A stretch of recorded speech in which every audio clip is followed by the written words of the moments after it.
All right, today we're diving into something pretty unique, a framework for personal growth that calls itself a soul tech learning experience. It's this wild system that mashes up architecture, geometry, and even cosmic alignment to hand you a blueprint for, well, transforming your life. Let's dig in and see how it all works. Right off the bat, we have this quote, which is basically the core mission statement of the entire system. Now, I know it's a bit of a mouthful, but it lays out the whole philosophy. The idea is that we are universal beings who can actively, architect our life's path. And the main building material for this whole project, something they call pure love. So, what on earth is a soul tech learning experience anyway? Well, think of it like a personal development program, but one that swaps out the usual self-help talk for let's say, a more mystical toolkit. Instead of just talking about your feelings, it uses these big concepts like sacred geometry to help you literally map out your inner world and then rebuild it from the ground up. Okay, so to really get a handle on this, we're going to walk through 5 key stages. First, we'll look at the big idea of architecting with love. Then, we'll see how you can view the self as architecture. After that, we'll get into healing with geometry, then learn to design a future vision, and finally, figure out how to keep it all going by living the frequency. So let's start with section 1, architecting with love. The core idea here is actually pretty simple. Instead of life just happening to us, this system says we can be the designers.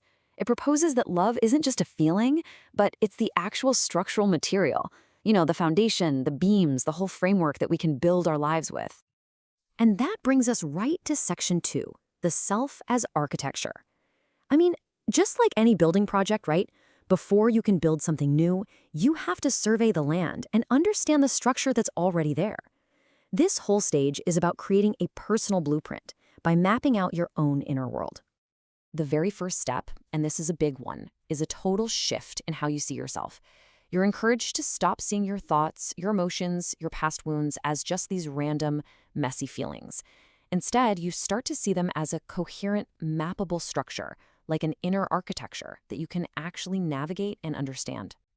So how do you actually start drawing up this blueprint? Well, the system offers 2 main practices to get you going. First is self-mapping, where you use stuff like journaling and what they call geometric thinking to identify your own patterns. The second part is creating a living codex, which is basically a dynamic personal constitution that you live by every single day. Let's look a little closer at this living codex idea, because it's pretty central. The best way to think about it is like a dynamic architectural plan for your life.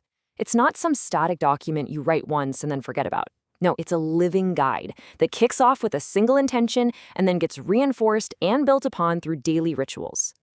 Okay, so you've mapped out the blueprint. Now we enter what you could call the renovation phase in section 3, healing with geometry.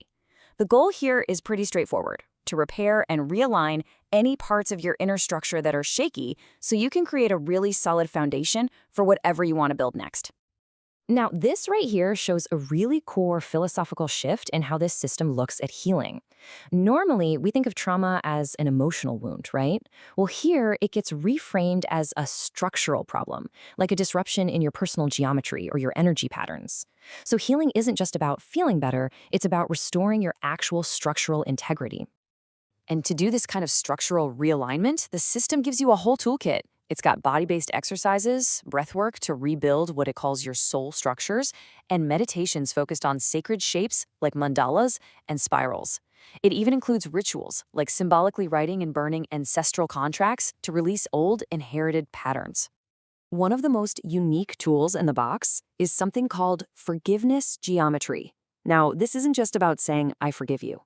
It's framed as a very specific practice to mend structural breaks in your life's path. Imagine it like repairing a big crack in the road, caused by a past relationship, so the path forward is smooth again. Okay, so the foundation is healed, it's stable. Now, in section 4, we shift from all that internal work to external creation, designing a future vision. This is where you take your personal blueprint and start architecting something way bigger, usually with a whole community. The focus really flips now, moving from the individual to the collective.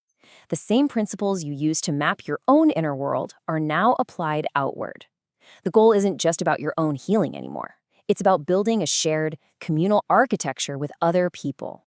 So, this future building process happens in 3 stages. First up is precision visioning, using tools like dream maps to get crystal clear on the goal. Second is community co creation, where groups actually get together and map out what they need as a whole. And the final stage, activating communication, is about using shared symbols and intentions to bring that collective vision into reality.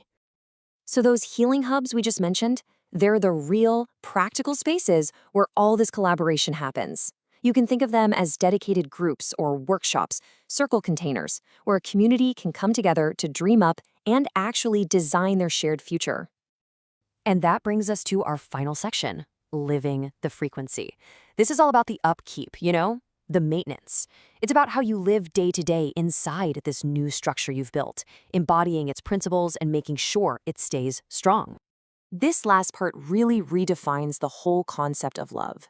Instead of just a passive emotion that happens to you, it's presented as a technology.